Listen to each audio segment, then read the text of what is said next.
So I'm out on a walk again.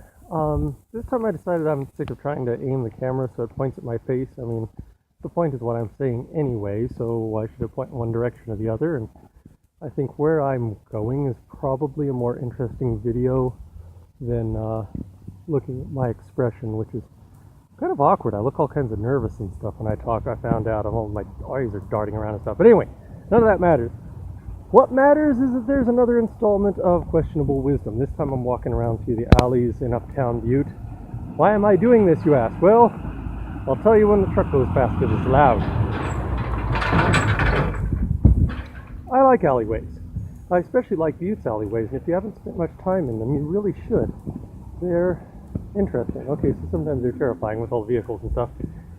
But there's some really neat architecture and some really interesting things on the back sides of places that you don't see otherwise. And there's some really interesting views.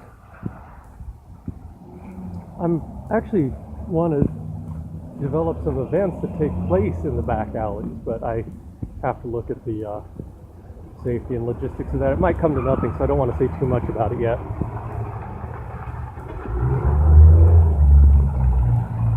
Okay, so I picked a really loud spot. The next block should probably be quieter.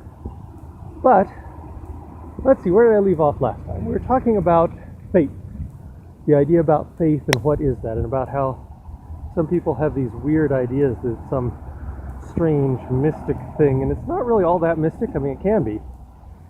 But it just means believing in something because you believe it, and that's pretty much that. Atheists think this is nonsense, but atheists do have faith in certain things. Okay, they have faith in institutions that are trustworthy, places like CERN, which discovered the Higgs boson, and they know it's been discovered because CERN discovered it, and they trust them. Things that are, discoveries made possible by the Hubble telescope. A lot of scientific things like that. Esoteric scientific things tend to be of interest to atheists, because atheists tend to be scientists for whatever reason. So, faith is not that foreign a concept to anybody in the world. But if you are a theist talking to an atheist, you need to remember that your religion is a matter of faith, and you hold to it because of your specific encounters.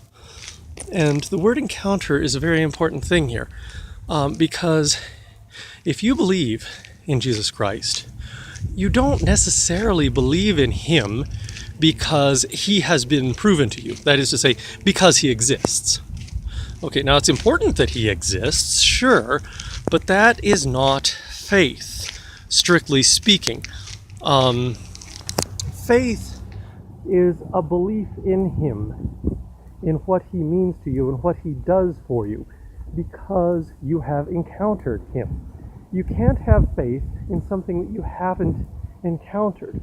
For this reason, Scripture very clearly and wisely points out that faith is a gift, and it's not brought about by works, lest anyone should boast. If you have encountered a person and trust that person, it's because you've met that person, gotten to know that person, and that's how that works. Now, it's the same thing with religion, whether you're a Christian or not.